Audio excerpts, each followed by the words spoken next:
Muy buenas a todos, estamos en un nuevo vídeo de Un Estudiante Patriota y en este vídeo os traigo un temita que de verdad os va a encantar.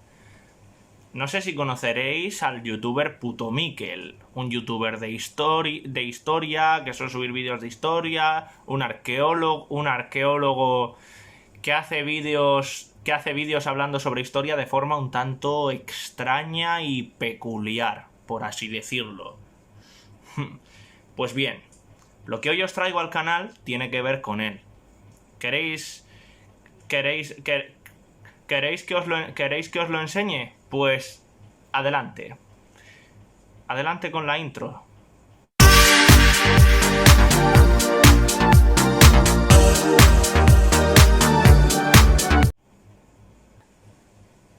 Lo que hoy os vengo a traer es una videorespuesta al youtuber Putomikel, un youtuber con un canal que se define como arqueomamarracheo y cuya propia descripción describe a la perfección la calidad de su contenido. Putomikel es un youtuber que se dedica a subir vídeos hablando sobre temas históricos, arqueológicos y a veces políticos con un tono humorístico y una estética un tanto estrafalaria, para que nos vamos a engañar. Que él cree que es rompedora, pese a que vestirse de drag queen dejó de ser algo rompedor allá por la década de los 80. Pero oye, cada uno que haga lo que quiera. El caso es que Putomikel publicó 2 vídeos sobre la historia de España y la leyenda negra que no podía dejarme sin comentar. Y más que nada en eso consiste este vídeo, en contestar a todas las tonterías y errores que comete Putomikel en sus 2 vídeos e ir un paso más allá para desmontar la leyenda negra y a sus principales promotores. Nos centraremos en la primera parte, en su primer vídeo, que es el de Inquisición y leyenda negra. Vamos pues con el vídeo. El primer gran error de Putomikel, detectado después de los 5 o 6 minutos de sketch absurdo que me tuve que tragar, es el de desacreditar el concepto de imperio generador utilizando como contraargumento las atrocidades cometidas por el general Weyler en Cuba. Lo primero importante a destacar aquí es que tú, Mikel, desconoces por completo el concepto de imperio generador. Un imperio generador no es un imperio en el cual todo es de color de rosa, sino aquel que se encarga de generar en vez de explotar, expoliar riquezas y destruir a lo bestia. Uno que no convierte los territorios conquistados en meras colonias de explotación, sino en parte del territorio de la nación, como pasaba con los virreinatos, que eran provincias dirigidas por un gobernador, normalmente de la confianza del monarca, y tenían representación parlamentaria en las Cortes de Cádiz de 1812. Otro punto a comentar aquí es el hecho de que España ya no era un imperio como tal cuando el general Weyler vivió, sino que solamente tenía unas cuantas colonias aquí y allá, como Cuba, Puerto Rico o Filipinas, las cuales perdió tras la guerra con Estados Unidos en 1898. Aparte, las prácticas del general Weyler no eran únicas en su época. Se sabe que también fueron utilizadas por otros países en otros conflictos de la época, tales como Horatio Kitchener en la Guerra de los Bóeres en Reino Unido, el ejército estadounidense en sus guerras indias y en la Guerra de Secesión, como hicieron los generales David Hunter y Philip Henry Sheridan al devastar completamente el Valle de Shenandoah, o el general William Sherman al arrasar Georgia y Carolina del Sur, así como el ejército de la República Argentina en la conquista del desierto. Por otro lado, hay parte de propaganda estadounidense en la descripción de los actos de Weyler que se hizo por parte de la prensa americana de la época, con noticias totalmente falsas como que miles de estadounidenses habían sido hechos prisioneros en la reconcentración y que necesitaban socorro. Toda esta propaganda sirvió a Estados Unidos para que la opinión internacional se situase en favor de los Estados Unidos en el conflicto por España y facilitó que España perdiese la guerra. El segundo error que comete Putomikel es el de creer que el discurso sobre la leyenda negra consiste en calumniar únicamente a España. Y eso no es verdad. La leyenda negra no consiste en que solo calumnien a España, sino en que sea más difícil perdonar a España por errores del pasado que otros países también cometieron. Por ejemplo, vemos ficciones americanas donde se ensalza la guerra de Irak o cualquier otro conflicto estadounidense con los cadáveres del conflicto todavía calientes. Hay ficción patriótica estadounidense para dar y tomar, y cualquiera que sea un poco cinéfilo sabe esto perfectamente. ¿Tú crees que en serio que una película como El francotirador, ambientada en la guerra de Irak, hubiese sido posible cambiando a Chris Kyle por Hernán Cortés o Francisco Pizarro en la conquista de América? La gente se llevaría las manos a la cabeza. ¿Cómo explicas eso sin la leyenda negra? ¿Cómo explicas sin la leyenda negra que países que se han dedicado genocidios y masacres, como es el caso de Alemania y Polonia, con las masacres y genocidios de Hitler, hayan podido reconciliarse históricamente pese a que el holocausto nazi ocurrió hace menos de 100 años? Y que muchos países de Hispanoamérica sigan resentidos con España por una conquista que ocurrió hace 500 años, como se puede plasmar en los discursos de Andrés Manuel López Obrador, Hugo Chávez, Nicolás Maduro o Evo Morales. El tercer error que comete Puto Miquel en este vídeo lo comete al hablar de Julián Juderías. No digo que Julián Juderías no sea criticable. Todo aquel que hace pública su opinión lo es. El problema lo tengo con los argumentos que emplea Puto Miquel para criticar a Juderías. Para empezar, empieza diciendo que el libro de Juderías queda desacreditado porque fue para un concurso para rescatar alguna vieja gloria de España, lo cual no dice nada sobre si el contenido del libro es más o es menos acertado. ¿Le quitaría la razón a Isaac Newton que hubiese presentado su ley de gravitación universal, tal cual está escrita y formulada, para un concurso esotérico? Pues eso, un argumento muy absurdo. Puto Miquel se dedica a explicar lo que dice Juderías en el libro sin dar ningún argumento de por qué no es correcto lo que dice Juderías, salvo decir que no diferenció la propaganda antiespañola del siglo XVI de la Guerra de Flandes de la propaganda antiespañola vertida por Estados Unidos en el siglo XIX para justificar la anexión de los últimos territorios españoles de ultramar. El problema es la constancia de la propaganda antiespañola y la intensidad con la que ésta se repite a lo largo de la historia. Se dice que hay una leyenda negra desde el momento en que se da más peso a cualquier acto cometido por España y se le tiende a magnificar mucho más que cuando sucede con otros países, como hemos visto antes con la comparación entre las películas estadounidenses sobre guerras que sucedieron en los años 2000 como la de Irak y las películas españolas sobre la conquista de América. Este es un rasgo común tanto de la propaganda de la guerra de Flandes en el siglo XVI como de la guerra de Cuba a finales del XIX, y son formas de propaganda que se extienden hasta la actualidad y que tú mismo estás ejemplificando en este vídeo. Luego, para finalizar, sueltas un chascarrillo absurdo como que Juderías era tan español que murió de gripe española.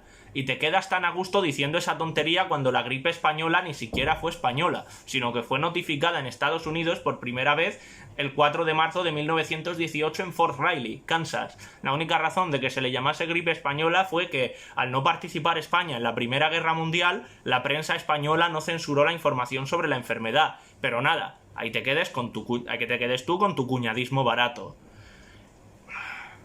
El cuarto error es acusar a Roca Barea y a Pedro Insúa de falta de contexto. Evidentemente, la propaganda contra España en diferentes épocas va a adoptar diferentes formas porque los contextos históricos en los que es emitida son diferentes. Leyenda negra se le llama a todo aquel relato que, aunque basado en hechos reales, es consistente en exagerar o inventar cosas sobre una nación con el propósito de desprestigiarla. A la leyenda negra se le fueron sumando elementos conforme pasaba el tiempo, como la recriminación constante hacia España por la expulsión de los judíos, que tú mismo mencionas como una contradicción de Roca Barea y Pedro Insúa, cuando el antisemitismo empezó a ser denunciado. Ese elemento evidentemente no existía como tal en el siglo XVI, ya que los judíos estaban bastante mal vistos en toda Europa en aquella época. De hecho, el resto de países europeos los habían expulsado ya mucho antes de que España los expulsase con el Edicto de Granada en 1492. Pero cuando el antisemitismo comenzó a ser denunciado y condenado socialmente, ese elemento también se añadió a la leyenda negra española. La leyenda negra no es un relato concreto, sino un conjunto de relatos que subyacen a un relato y unas conclusiones generales con el propósito de desprestigiar la imagen de España. Ese es el factor común existente en todas las acciones de propaganda antiespañola. Aparte, todas ellas son usadas en la actualidad para hacer campaña contra España. Solo hay que ver cómo se hace tanto desde la izquierda patria como desde los gobiernos de países de Hispanoamérica que esconden sus propias miserias detrás de la culpabilización hacia España.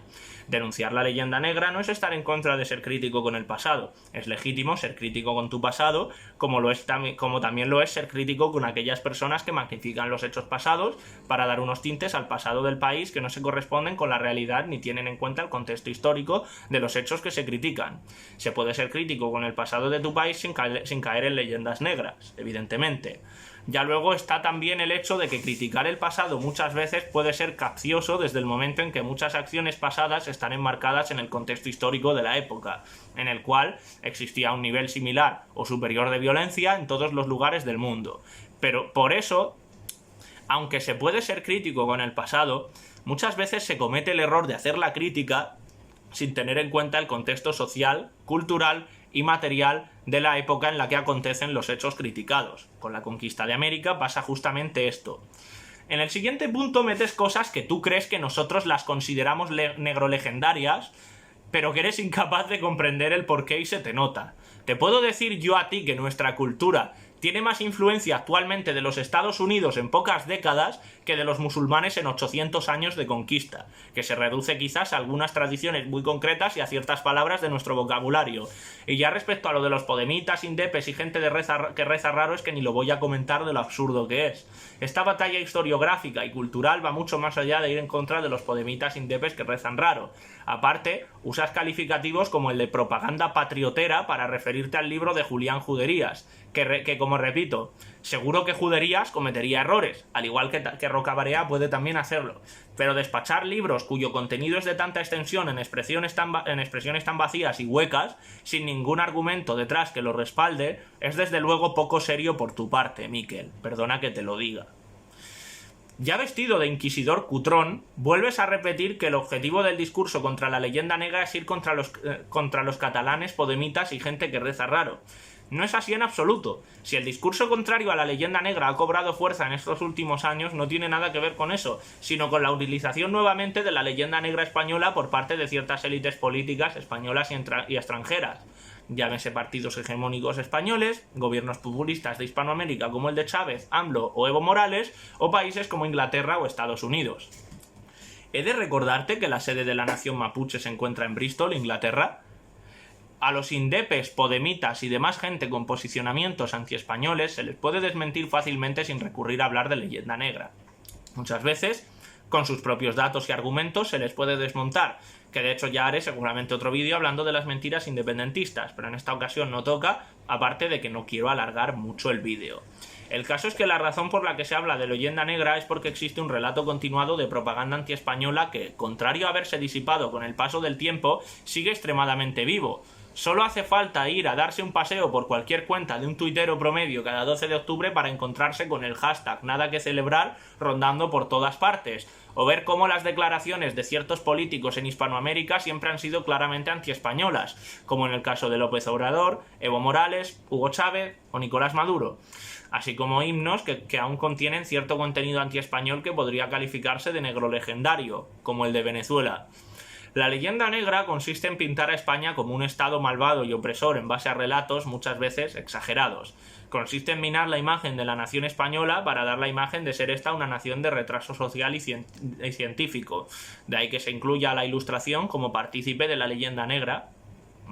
Luego, de represión, violencia, odio y decadencia por encima de la de otras naciones en el mismo contexto histórico e incluso en la actualidad. Leyenda negra significaría algo así como relato inspirado en la realidad, pero exagerado con el propósito de minar la imagen de una nación con unos objetivos concretos. ¿Puede encajarse toda la propaganda antiespañola o al menos una gran parte de ella en esta definición? Evidentemente sí. O también podríamos, si lo prefieres, hablar de multitud de leyendas negras antiespañolas construidas en torno a diversos hechos históricos que, al ser utilizadas de forma propagandística contra España, constituirían una leyenda negra universal mucho más grande, formada por todos esos pequeños relatos aparentemente diferentes entre sí en lo contextual, pero que comparten un objetivo común que sería el de minar la imagen de España y de su pasado, aparte de un apabullante doble rasero a la hora de juzgar la violencia cometida por los españoles y la violencia cometida por otros países, los cuales no tienen ni una décima parte de la mala fama histórica que tiene España en la actualidad.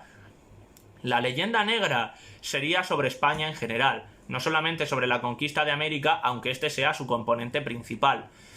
La leyenda negra sobre la conquista de América es solo una parte de la leyenda negra, aunque quizás sea la más importante dado que es una de las más utilizadas contra el país incluso en la actualidad, como ya hemos visto, lo cual también habla de que existe cierta pervivencia de la leyenda negra en nuestra cultura actual. Otro error en el que caes, y que es realmente absurdo, es el de no saber ni siquiera cómo se pronuncia el nombre de Josep Pérez.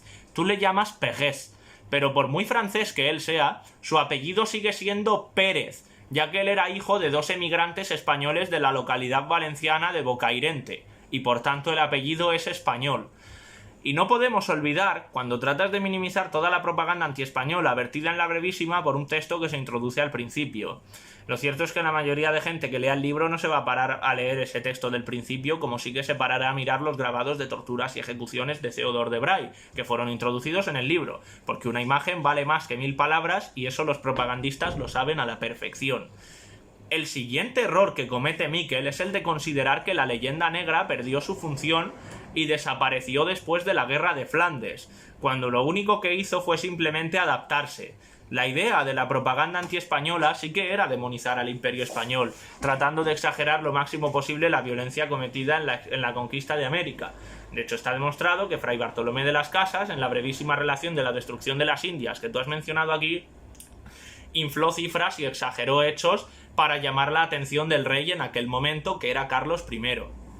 Bartolomé estimó la cifra de indios muertos a manos de los españoles en una cifra de entre 30 y 50 millones, cifra que ya ha sido desmentida por otros historiadores como Ramón Menéndez Pidal en su libro El padre de las casas, su doble personalidad, o el norteamericano John Leigh Tanning, nacido en el año 1902, el cual realizó unas declaraciones muy contundentes sobre las cifras aportadas por las casas, diciendo que si cada español de los que integran la lista de Bermúdez Plata en sus pasajeros a las Indias hubiera matado a un indio en cada día laborable y 3 los domingos durante los 50 años inmediatos al descubrimiento, hubiera sido preciso el transcurso de una generación para alcanzar la cifra que le atribuye su compatriota. Como expliqué anteriormente, otros elementos que actualmente compondrían la visión negrolegendaria acerca de España se irían añadiendo posteriormente. Un caso perfecto de esto es el archiconocido mito del atraso científico y tecnológico que introdujo la Ilustración en el siglo XVIII, cuando, en lo que yo expuse en mi vídeo de Desmontando la leyenda negra, se vio claramente que no era así, que teníamos incluso científicos enseñando en las universidades de otros países e influyendo en teorías que serían vitales para el desarrollo científico a nivel universal, como Domingo de Soto, cuando fue el primero en establecer que un cuerpo en caída libre sufre una aceleración constante. Descubrimiento clave en física que sentó las bases de las teorías de Galileo y Newton. De la misma manera se puede hablar de las técnicas de navegación pioneras en su época, las expediciones botánicas o la Real Expedición Filantrópica de la Vacuna, importantes hitos científicos en la historia del Imperio Español que para nada dan una imagen de atraso científico o tecnológico respecto a países como Francia, país de nacimiento de la Ilustración. De hecho, Francia demostró más inquina hacia los científicos entre los siglos XVI y XVIII de la que mostró España en toda su historia. Cabe destacar que los libros de texto de Copérnico y Galileo no estaban prohibidos en España, mientras que en la Sorbona de París sí que lo estaban, y que el químico Antoine Lavoisier fue ejecutado en 1793 por el gobierno revolucionario francés. El presidente del tribunal que dictó la sentencia de muerte de Lavoisier dijo: «La República no precisa ni científicos ni químicos, no se puede detener la acción de la justicia». Mientras que por otro lado criticaban, como no, el supuesto atraso científico de España. Pero a lo que quiero llegar con esto es que esta parte de la leyenda negra fue introducida con el desarrollo de la revolución científica en Europa en el siglo XVII y muy en especial con la aparición de la Ilustración en el XVIII, la cual llegó a España a manos de los reyes Borbones, ya que los Borbones eran una dinastía de origen francés, introduciendo ya consigo la leyenda negra, muy extendida en Francia en aquella época. Con esto quiero poner de manifiesto que no es que la leyenda negra desapareciera después de la Guerra de Flandes, sino que de alguna manera se transformó a través del tiempo, manteniendo siempre esa doble vara de medir respecto a España que tanto le caracteriza.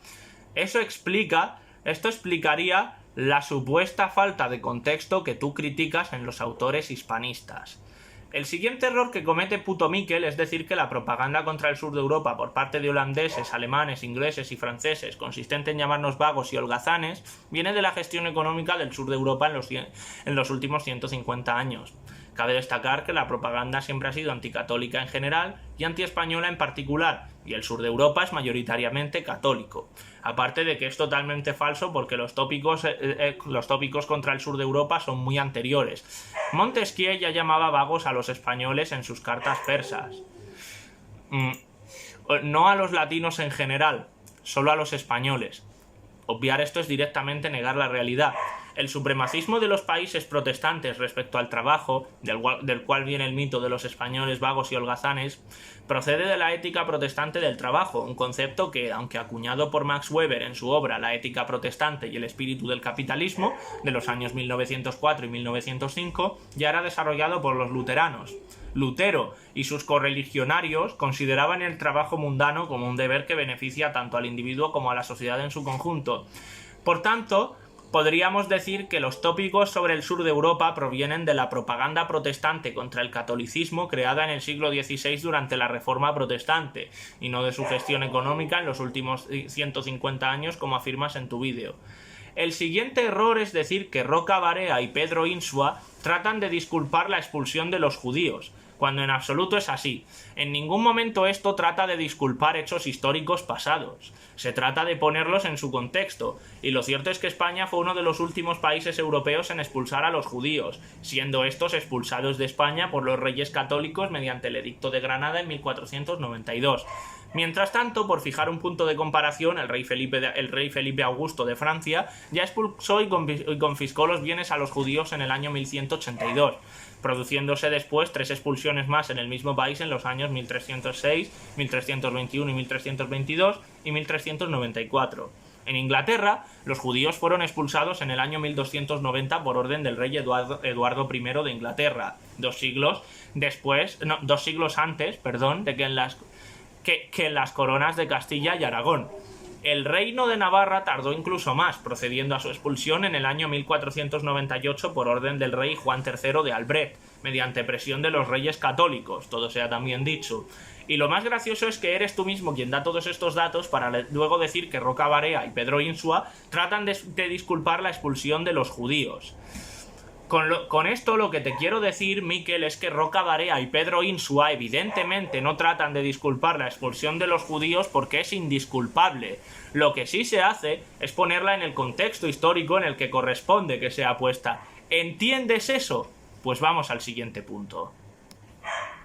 Luego vuelves a repetir que la acusación de antisemitismo no formaba parte de la leyenda negra española. Evidentemente, en el momento concreto de la expulsión de los judíos, esta fue vista con buenos ojos por parte del resto de Europa, profundamente antisemita. De hecho, se criticaba a España por haberse mezclado con los judíos siglos antes, pero este elemento empezó a formar parte de la leyenda negra contra España en el momento en que el antisemitismo empezó a ser condenado, no en el siglo XVI, como ya te he dicho anteriormente, vamos.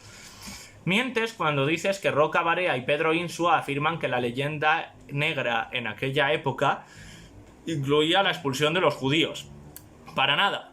Componentes como el del atraso científico y cultural, la expulsión de los judíos y las atrocidades en Cuba fueron componentes añadidos a la leyenda negra con posterioridad, siempre con una característica que se repetía, la de la doble vara de medir respecto a cómo se trataba el tema en el caso de España y cómo se trataba en el caso de otros países que habían estado realizando brutalidades antisemitas incluso bien entrado el siglo XX, como en el caso de Alemania con el Holocausto. A continuación, respecto a la cifra total de ejecutados por la Inquisición, das las cifras ofrecidas por Josep Pérez, que estimaba las cifras de ejecutados en unas 10.000 personas, y luego dices que Henry Kamen dijo que fue algo menos. Pero ¿cuánto menos? Ya que citas a un historiador, al menos da la cifra exacta que él decía. De lo contrario, das sensación de ambigüedad. Respecto a Josep Pérez, fue un historiador muy competente y con una larga trayectoria profesional en el campo de la historia, pero que también tiene opiniones y análisis bastante cuestionables, sobre todo en el campo de la historia de España, aparte de no tener tanta experiencia estudiando la Inquisición como por ejemplo Ricardo García Cárcel, el cual estimó la cifra de ejecutados en 5.000 personas en los 3 siglos y medio de duración de la Inquisición. Sobre Josep Pérez y su libro La leyenda negra, os dejaré el link en la descripción a un vídeo de Brigada Antifraude donde analiza el libro y los errores que comete Pérez, por si queréis ampliar información sobre el tema. Pero está mal que no citases a García Cárcel, el cual está mucho más versado en el tema de lo que lo estaba Pérez. Por cierto, como dato curioso, la cifra de ejecutados que daba Henry Kamen era de 3.000, que hubiese estado bien que la citases para dar cierto contraste con la cifra de Pérez. Y no, Miquel, las ejecuciones por brujería en los países protestantes no triplicaban en número a las de la Inquisición española. Es más, En la Alemania protestante fueron quemadas en la hoguera 25.000 personas por este motivo, mientras que en España, en toda la historia de la Inquisición, fueron quemadas unas 300 personas por brujería. Eso es mucho más del triple. Aparte, te olvidas de mencionar que en España se mató a menos gente por brujería porque esta psicosis colectiva tan prominente en Europa con este tema no existía en España o era mucho menor, y fue la propia Inquisición la que la detuvo cuando, por iniciativa del inquisidor Alonso de Salazar y Frías, se eliminó el delito de brujería del Código Penal Inquisitorial en 1614, siendo finalmente abolido también por el Papa en el año 1657. Mientras tanto, otros países siguieron quemando brujas hasta bien entrado el siglo XVIII. Por fijar un punto de comparación, en Inglaterra la caza de brujas siguió estando aprobada y permitida hasta el año 1735, cuando el Parlamento británico aprobó la ley de brujería, la cual prohibía la caza de brujas en Inglaterra. Respecto a los juicios de Wurzburgo que mencionas, acaecidos entre 1626 y 1631, son juicios que seguramente sean totalmente desconocidos incluso en Wurzburgo. Hasta la propia gente de Wurzburgo ha debido escuchar más acerca de la Inquisición española que de las brujas que se quemaron allí. De hecho, ni tu propia audiencia habrá escuchado hablar acerca de las ejecuciones en Wurzburgo hasta que tú las has mencionado. Sin embargo, de la Inquisición se acuerda todo el mundo. Otra prueba más de que la imagen de la Inquisición está altamente demonizada, por peligro que pueda resultar sacar este argumento. Si no terminas de ver el antiespañolismo es porque estás haciendo constantemente comparaciones sin sentido.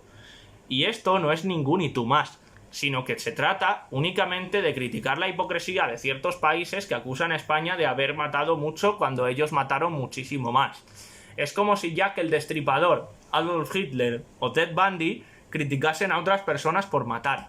Además, hay que tener en cuenta que se está tratando sobre hechos que sucedieron en los siglos XVI y XVII, en los cuales la pena de muerte era legal en todo el mundo. Por ello, el hecho de que un país matase menos que otro y que tuviera unos procedimientos más garantistas que el resto, sí que cobraría importancia aquí. Respecto a lo que mencionas sobre Enrique VIII y Vlad Tepes, te puedo decir que la acogida que tienen Enrique VIII y Vlad Tepes en Inglaterra y Rumanía, respectivamente, es bastante mejor que la que tienen en España los reyes católicos, por poner un ejemplo. Lo siguiente que mencionas es que la Inquisición censuró libros y tenía una lista de libros censurados. Y es verdad, había libros censurados por la Inquisición, pero no hubiese estado de más que hubieses mencionado que la censura inquisitorial no era muy eficiente, ya que había libros prohibidos por la Inquisición que se leyeron por doquier. Por ejemplo, la archiconocida novela Don Quijote de la Mancha de Miguel de Cervantes estuvo en la lista de libros prohibidos de la Inquisición, pero eso no impidió que desde su publicación en el año 1605 vendiera aproximadamente 500 millones de copias. La prohibición estuvo vigente en el siglo XVII, pero no se respetaba mucho que digamos, puesto que se vendían ejemplares de contrabando en muchas ocasiones destinados a personajes importantes. Haber mencionado también que en las universidades se leían libros prohibidos por la Inquisición con total normalidad, e incluso se sabe que no fueron censurados cantares burlándose de Felipe II por la derrota de la Grande y Felicísima Armada. Por otro lado, los libros de Erasmo de Rotterdam se continuaron vendiendo en España incluso después de su prohibición por parte de la Inquisición en 1559. Hasta la década de 1590 sus obras se ofrecían a la venta en las librerías de Barcelona sin ningún tipo de problema, lo cual habla bastante de las limitaciones de la censura inquisitorial incluso a la hora de controlar la difusión de libros prohibidos. No hubiese estado nada mal mencionar esto. Luego comparas la censura del antiguo régimen con un guionista de RTV que fue despedido por poner mal el rótulo de Leonor.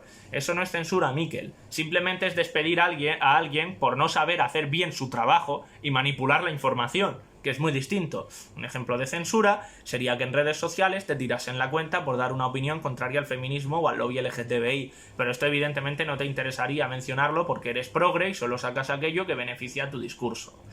Posteriormente, afirmas que la Inquisición tuvo periodos de represión menos intensos pero más largos y que en los países protestantes la represión y persecución fue más intensa pero en periodos más cortos.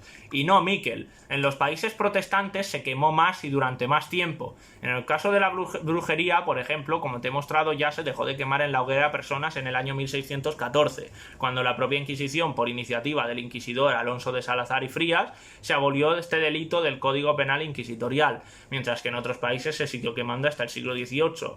Por otro lado, a partir de 1530 la mayoría de ejecutados por la Inquisición española fueron quemados en efigie, lo que significa que se quemaba un muñeco en representación del reo y no al reo como tal. Esto bajó el número de víctimas reales muchísimo, evidentemente. Luego pasas a hablar de la matanza de San Bartolomé en París, que se llevó a cabo en la noche del 23 al 24 de agosto de 1572 en París, donde, según cuentas, fueron ejecutadas 5.000 personas. Incluso te contradices y desmientes a ti mismo con los datos que tú mismo das, lo cual es de traca. De ser ciertos los datos de Josep Pérez que mencionas en el vídeo, que hablan de 10.000 muertos a manos de la Inquisición a lo largo de toda su historia, solo en una noche se habría matado en París la mitad de lo que la Inquisición mató en sus 3 siglos y medio de historia. Y en caso de ser cierta mi fuente, que son los datos de Ricardo García Cárcel, solo en una noche se habría matado lo que la Inquisición mató en toda su historia, lo cual pone a Francia muy por delante de España en ese aspecto. Por otro lado, cabe mencionar que el auto de fe donde más personas fueron ejecutadas en toda la historia de la Inquisición fue el de Córdoba del año 1504, donde se quemó a 107 personas en la hoguera, muy por detrás de los 5.000 ejecutados de la matanza de San Bartolomé y de los 900 ejecutados de los juicios de Wurzburgo en Alemania. Así que no, los periodos de persecución de la Inquisición española definitivamente no fueron ni más extensos ni más intensos que los del resto de países europeos. En todo momento el resto de países europeos quemó más con más intensidad y durante mayor tiempo que la Inquisición. Posteriormente mencionas a la mayor burocratización de la Inquisición como un elemento negativo, cuando era la mayor burocratización de la Inquisición la que precisamente hacía que fuese más garantista a la hora de juzgar a los reos. En los juicios de la Inquisición había una defensa y una acusación. Los reos podían solicitar su defensa mediante un abogado y un procurador. El reo era primeramente acusado, pero tenía permitido defender su inocencia. En cambio, en los países protestantes muchos reos eran condenados sin siquiera juicio previo. La mayor burocratización fue precisamente la que hizo que la Inquisición española fuese mucho más comedida a la hora de dictar sus sentencias. Y es probable que la ciudadanía de la época hubiese querido una Inquisición más sádica que hubiese perseguido con más dureza a los judaizantes y protestantes. Fue la mayor burocratización de la Inquisición la que convirtió a este tribunal en el más garantista de la Europa de la época, ya que las garantías que ofrecía, aunque evidentemente insuficientes comparadas con las actuales, eran muy superiores a las que ofrecían los tribunales de la Europa protestante. Luego dices que la gente estaba tan asustada con la Inquisición que tenía absoluto miedo a ejercer cualquier comportamiento herético y, a ver, no digo que la gente se tomase a broma la Inquisición, pero como mostré anteriormente, la censura de la Inquisición fue bastante ineficiente en la práctica y la gente que quería leer libros prohibidos lo sabía. Por eso mucha gente vendía y leía libros prohibidos por la Inquisición sin ningún problema. Por otro lado, la gente no estaba especialmente asustada con la Inquisición. La mayoría de la gente estaba de acuerdo con las ideas defendidas por la Inquisición en aquella época, cosa que tú mismo respaldas sin darte cuenta con el tema de las denuncias. De hecho, como dije antes, es probable que la gente hubiese apoyado una Inquisición más sádica que persiguiese con mayor dureza a los judaizantes y protestantes, como se puede deducir por la gran cantidad de denuncias que se presentaban en la época. Dices que la Inquisición se creó para controlar a los judaizantes, y eso es verdad, pero el error está en ponerlo como un punto negativo únicamente de la Inquisición española. Todas las inquisiciones que se crearon en la Edad Media y en la Edad Moderna tenían como propósito el control de aquellas actitudes y creencias que ellos consideraban herejías. Por ejemplo, la Inquisición original francesa, como tú bien mencionas, se creó en 1184 con la intención de combatir a los cátaros. En todo caso, lo que tú mencionas sería un defecto de todas las inquisiciones creadas en Europa durante la Edad Media y la Edad Moderna, no solo de la española. Posteriormente hablas de unos judíos mallorquines llamados chuetas que fueron ejecutados por la Inquisición en el siglo XVII y relacionas dicha condena de la Inquisición con el asalto que se les hizo en la década de 1820, saltando de todo el contexto como que el prejuicio contra los chuetas era independiente de la Inquisición y que más bien la condena inquisitorial a este grupo de judíos era una consecuencia de esos prejuicios ya existentes contra los chuetas, los cuales se extendieron, como bien dices, hasta principios del siglo XX, pero esos principios antichuetas ya no tienen nada que ver con la Inquisición, puesto que ésta desapareció en la primera mitad del siglo XIX. Mucho hablar de que a los hispanistas nos falta contexto y sin embargo todo el contexto de la propaganda antichueta en España te lo saltas aquí por completo. Haber mencionado también que fueron los chuetas los que asaltaron en 1820 la sede de la Inquisición y el convento de Santo Domingo, quemando archivos que hoy en día serían muy valiosos para el estudio de la Inquisición. Pero este conflicto es mucho más complejo de lo que tú narras aquí como una familia afectada por una condena de la Inquisición del siglo XVII. Por cierto, también convendría que hubieses añadido que uno de esos chuetas que mencionas, Onofre Cortés, terminó siendo concejal de Palma en 1836. En la Suecia de los años 60 del siglo XX, un concejal católico era algo impensable. Este dato hubiese estado muy interesante y muy bien para culminar tu narración. Respecto a lo de Stanley G. Payne que mencionas, es posible también que esté siendo criticado por cometer un error histórico y no por no adaptarse al discurso hispanista, exactamente. Y Pedro Insua tiene razón al criticarlo. La Inquisición, como expliqué, no tuvo grandes efectos en la sociedad porque la moral de la Inquisición coincidía con la moral mayoritaria de la época. Y prueba de ello es el hecho de que los autos de fe tuvieran tanta aceptación popular en aquella época. Y como digo, es probable que la gente hubiese preferido una Inquisición más represiva que no persiguiese únicamente a los falsos conversos. Aparte de la cantidad de denuncias que se ponían por parte de la población. Realmente, visto desde este punto de vista, el impacto social de la Inquisición no fue tanto desde el momento en que antes de su aparición la intolerancia religiosa ya estaba bien arraigada en la población no solo de España, sino del resto del globo. Lo que dijo Stanley G. Payne de la Inquisición y el antiintelectualismo es totalmente falso. Si fuera así, ¿por qué el Siglo de Oro y la Escuela de Salamanca tuvieron su mayor auge durante la época de mayor actividad de la Inquisición? Y he de decir que me resulta especialmente gracioso que cites en este punto del vídeo a Ricardo García Cárcel, y no cuando hablabas de las cifras de la Inquisición, que es el campo que mejor conoce. Pero oye, allá tú con tus extravagancias, compañero. Posteriormente empiezas a elucubrar para relacionar a Elvira Roca con el nacionalcatolicismo y el franquismo, básicamente porque sientes esa necesidad imperiosa de relacionarlos. Y no, Miquel, la relación de España con el catolicismo no tiene que ver con ningún sesgo ultracatólico o franquista, sino que es un hecho que en el desarrollo de España como nación el catolicismo ha tenido un fuerte peso, siendo un país de herencia católica desde que empezó a construir una identidad propia. Y esto es muy anterior a Franco. Reconocer el importante peso de la religión católica en la formación de España como nación no tiene nada que ver ni con ser franquista ni con ser nacional católico, sino que es hacer un ejercicio de introspección.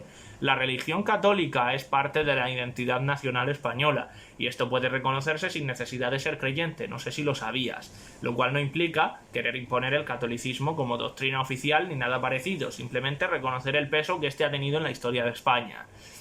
Hablas de que la tendencia en el hispanismo es a decir que la leyenda negra siempre ha pervivido de la misma manera y que nunca decayó, y eso no es así. Al menos yo mismo y muchos otros hispanistas que conozco reconocemos que la leyenda negra ha tenido épocas donde ha estado más presente y épocas donde no ha estado tan presente. Normalmente es un discurso que tiende a ser lanzado contra España cuando hay una necesidad de hacerlo, como por ejemplo en el caso que has mencionado de la guerra de Estados Unidos contra España a finales del siglo XIX. Y es a eso a lo que nosotros nos referimos con pervivencia de la leyenda negra. Evidentemente nos referimos al hecho de que con el paso de los siglos este tópico histórico se sigue utilizando con el afán de minar la imagen de España. Has de mirar el ejemplo del reciente presidente de Perú, Pedro Castillo, glorificando al imperio incaico frente al pasado hispánico en América, calificando de explotadores y colonialistas a los conquistadores españoles. Espero, Miquel, que por coherencia llames a esto también ignorar matices, porque la cantidad de matices ignorados aquí es brutal. Así que no es que la leyenda negra haya pervivido siempre, evidentemente siempre ha habido personas que han hablado bien de España tanto dentro como fuera del país pese a la existencia de la leyenda negra. No es un todo que impregne absolutamente el pensamiento de todos los ciudadanos del mundo. Lo que se critica aquí es la utilización de esta de forma sensacionalista por parte de ciertas élites políticas y culturales, tanto nacionales como extranjeras, en respuesta a ciertos intereses que puedan tener, como el caso de no reconocer los propios errores en el caso de la izquierda populista hispanoamericana. Ignorar esto es de estar ciego y no querer ver, Miquel. Y a continuación vuelves a citar a García Cárcel, esta vez para dar voz a sus cuestionables opiniones. No estoy de acuerdo en absoluto con la idea de que España haya hecho del victimismo ideología, como aquí se menciona. Creo que es más bien al contrario. Hemos asumido los tópicos antiespañoles hasta tal grado que incluso renegamos de nuestro propio país. El pensamiento de Valle Inclán respecto a España refleja muy bien esta tendencia a la autoflagelación que los hispanistas denunciamos constantemente. En España el mérito no se premia robar y ser sinvergüenza. En España se premia todo lo malo. Y como esta, hay muchos más. El caso es que estos tópicos sobre España, muchos debidos a la propaganda antiespañola de los protestantes anglo-germánicos y los ilustrados franceses, ambos culpables de la difusión de la leyenda negra, siguen tan vigentes hoy en día como hace siglos. En ese sentido, nadie sabe hablar peor de España que los propios españoles. Ortega y Gasset, con su España es el problema y Europa la solución, también mostraba cierto complejo hacia la figura de España. ¿Por qué existe la demonización de España y la glorificación de otros países europeos que mataron a mucha más gente que España? Llámalo leyenda negra o como quieras, pero esto existe. Respecto a lo que cuentas de los juicios globalmente benevolentes, soy consciente de que hay no pocos hispanistas que idealizan en exceso la figura del Imperio español, pero no todos somos así. Algunos, como en mi caso, proponemos un hispanismo que sea capaz de reconocer los errores, pero sin caer por ello en la martirización constante. Uno que no idealice, pero sí sea constructivo para crear una nación mejor. Muchos de nosotros sí que queremos eso, Miquel. Yo sé que el Imperio español no fue perfecto, pero no comparto tu postura de negar la doble vara de medir con la que se sigue tratando a España tanto en la actualidad como en el siglo XVI. Y eso no me hace nacional católico. Fíjate si es absurdo lo que estás contando, que crees que el nacionalcatolicismo existe actualmente, pero la leyenda negra no. Se puede ser más contradictorio.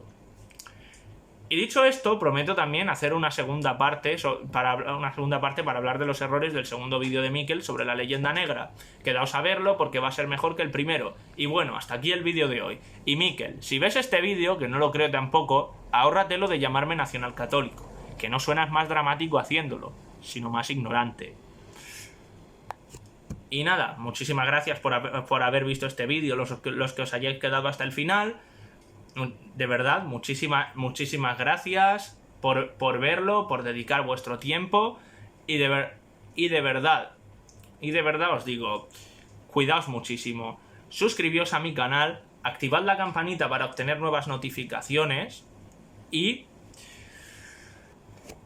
uníos a mi servidor de Discord, el cual dejaré en la descripción del vídeo para que os podáis unir y ahí estéis en contacto directamente conmigo. Y nada, gente, dicho esto, cuidaos muchísimo, cuestionad todo lo que os digan y hasta la próxima. ¡Viva España, señores! ¡Nos vemos!